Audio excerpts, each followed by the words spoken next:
Selamat pagi atau siang ataupun malam, Bapak atau Ibu dan teman-teman sekalian. Pada kesempatan kali ini, saya akan menjelaskan sebuah topik yang bertemakan energi terbarukan, khususnya tenaga surya demi mendukung masa depan yang berkelanjutan.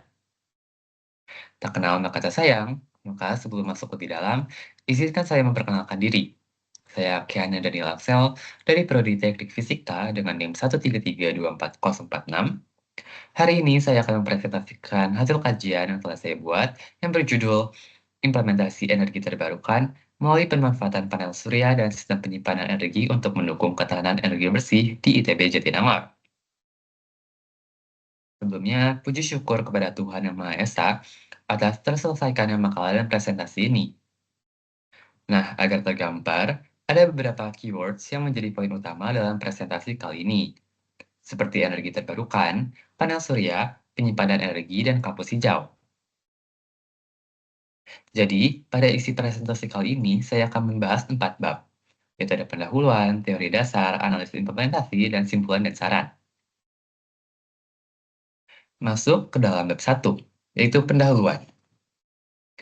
Latar belakang dari pemilihan topik ini, yaitu karena krisis energi dan perubahan iklim akibat ketergantungan pada energi fosil mendorong transisi ke energi bersih.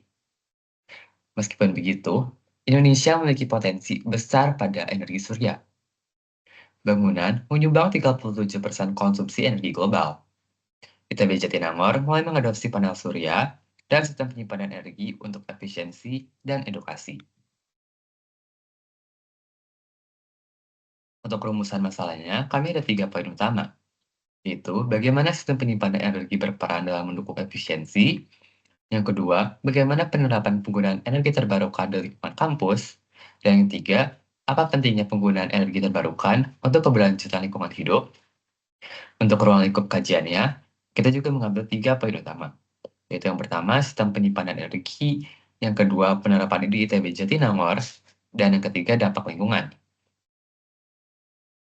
Untuk tujuan penelitiannya, kami ingin mengetahui sistem penyimpanan energi dalam mendukung efisiensi, untuk mengetahui penerapan penggunaan energi terbarukan, untuk mengetahui pentingnya penggunaan energi terbarukan untuk keberlanjutan lingkungan hidup. Dan untuk anggapan dasarnya, implementasi panel surya dan sistem penyimpanan energi didasarkan pada prinsip ilmiah efek fotovoltaik. Lalu untuk hipotesisnya, penerapan panel surya yang didukung dengan sistem penyimpanan energi dapat mendukung penggunaan energi terbarukan di ITB Jatinangor dan memberikan kontribusi terhadap keberlanjutan lingkungan hidup. Untuk metode yang kami ambil itu ada dengan metode descriptive analysis, dan untuk teknik pengumpulan datanya itu pertama ada studi literatur dan penyebaran angket. Lanjut untuk teori dasarnya. Pertama, definisi energi terbarukan. Menurut IEA, energi terbarukan berasal dari proses alam yang terus diperbarui. Ada 4 jenis sumber energi, yaitu ada energi surya, angin, air, dan panas bumi. Nah, untuk prinsip kerja, kami mengambil prinsip kerja untuk panel surya transparan. Panel surya transparan ini mampu mengubah cahaya matahari menjadi listrik tanpa mengurangi transparasi dari material ini sendiri. Hal ini cocok untuk pengganti kaca pada jendela, gedung, dan ruang-ruang kelas. Untuk pengertian dan sistem penyimpanan energi itu sendiri, sistem penyimpanan energi menyimpan kelebihan energi saat produksi tinggi dan melepaskannya saat permintaan tinggi, yaitu fungsinya untuk stabilitas supply listrik, mendukung integrasi energi, mengurangi emisi karbon, menekan biaya operasional energi, menjadi cadangan saat kondisi darurat. Nah, ada beberapa jenis penyimpanan energi. Yang pertama itu ada baterai, ada CFC mekanik, ada hidrogen, ada kapasitor atau superkapasitor, dan ada teknologi baru seperti CO2 storage. Masing-masing jenis ini mempunyai peran dan kegunaannya masing-masing. Lanjut, untuk sinergi surya dan sistem penyimpanan energinya, itu untuk optimalisasi energi, untuk swasembada energi, untuk resiliensi energi, dan yang terakhir untuk transisi energi. Nah, untuk analisis implementasinya, kita mulai dari gambaran umum dari ITB Jatinangor itu sendiri. Yang pertama, ITB Jatinangor itu merupakan sebuah tempat fasilitas akademik yang sedang menerapkan sistem ekokampus. Seperti ada konservasi air, pengolahan limbah organik, riset energi terbarukan melalui research lab, dan ada potensi surya yang tinggi di lokasi ITB Jatinangor. Nah, apa sih urgensi pemanfaatan energi terbarukan ini? Nah, yang pertama, konsumsi listrik tinggi.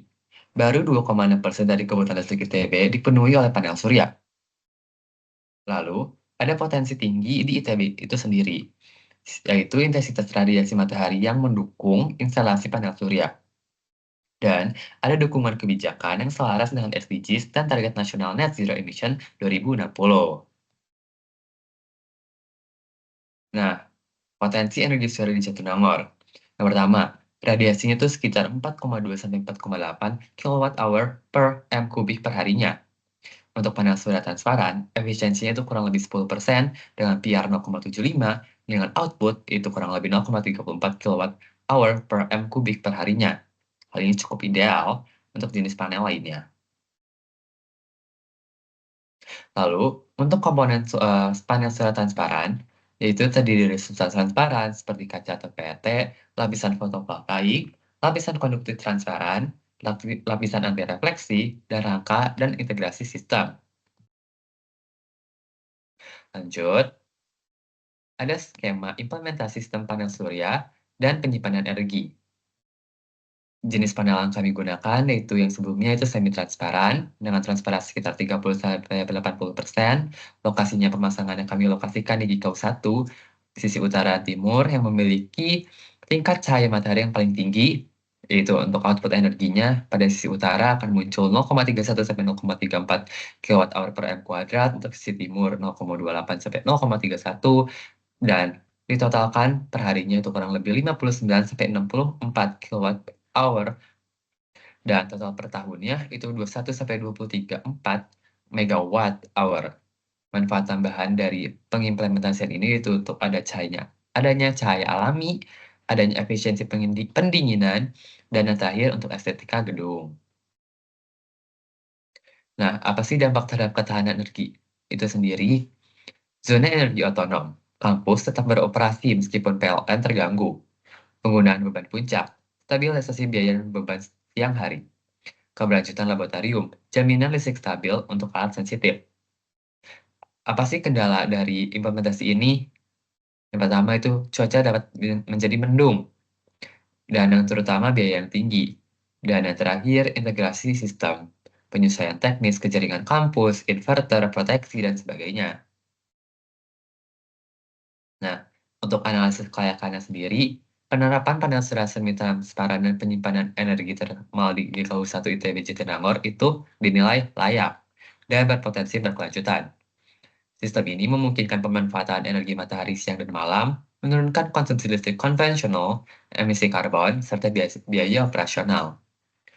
Meskipun begitu, ada tantangan utama yang harus dilewati, yaitu pertama, biaya awal tinggi, perawatan sistem termal, kesiapan teknis, dan SDM. Tapi untuk solusinya, kita ada pelatihan staf, keterlibatan mahasiswa, dukungan kebijakan. GKU 1 berpeluang menjadi model kampus mandiri energi dan ramah lingkungan. Nah, untuk yang terakhir ada simpulan dan saran. Implementasi panel surya transparan kami terbuktikan layak dan efektif, yaitu menghasilkan 21-23,4 megawatt hour per tahun, yang bisa mengurangi emisi karbon dan menjadi langkah strategis menuju net zero emission 2060.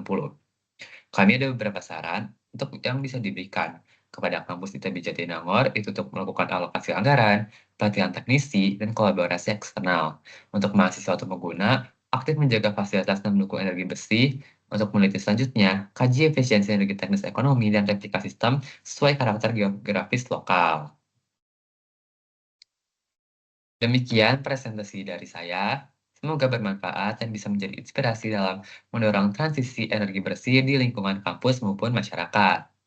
Terima kasih. Maaf bila ada salah kata. Sampai jumpa di lain waktu.